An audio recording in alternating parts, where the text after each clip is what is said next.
If your child's school has recommended an evaluation, you may be feeling overwhelmed, nervous, or even unsure of what happens next. You may be asking yourself, why does my child need an evaluation? What exactly are they testing? Does this mean something is wrong with my child?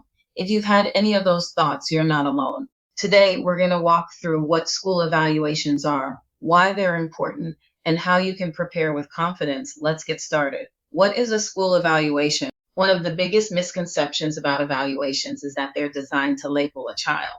They're not. A school evaluation is simply a way to better understand how your child learns, communicates, behaves, and functions in the school environment. The goal isn't to focus on what your child can't do. The goal is to identify both their strengths and the areas where they may need additional support. Think of it as gathering information that helps the school create the best plan for your child. When might a school recommend an evaluation? There are many reasons why an evaluation may be recommended. For example, your child may be struggling academically. They may have difficulty communicating. Their teacher notices challenges with attention or behavior. They may have delays in speech or motor skills. Or you, as the parent, may have concerns about your child's development. Remember, requesting an evaluation doesn't automatically mean your child will qualify for special education services. It's simply the first step in understanding your child's needs. What types of evaluations are there? Depending on your child's needs, several different evaluations may be completed. These may include educational evaluation. This looks at your child's academic skills, including reading, writing, and math. Psychological evaluation. This helps understand how your child thinks, learns, solves problems, and processes information. Speech and language evaluation. This focuses on communication skills, including understanding language, expressing ideas, and social communication. Occupational therapy evaluation.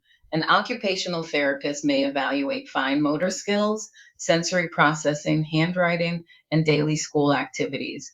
Physical therapy evaluation. If there are concerns about balance, strength, or movement, a physical therapy evaluation may also be recommended.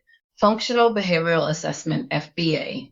If behavior is interfering with learning, the school may complete an FBA to better understand why certain behaviors are happening and how they can provide appropriate support.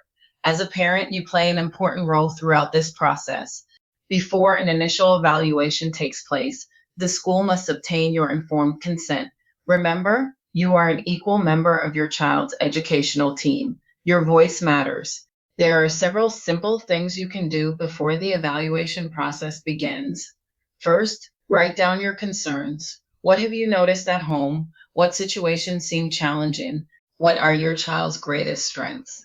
Next, gather any outside reports you may already have from your pediatrician, therapist, or other providers. If possible, review the evaluation reports before your meeting so you have time to write down questions. Finally, don't be afraid to ask for clarification if something doesn't make sense. There are no bad questions when it comes to understanding your child's education.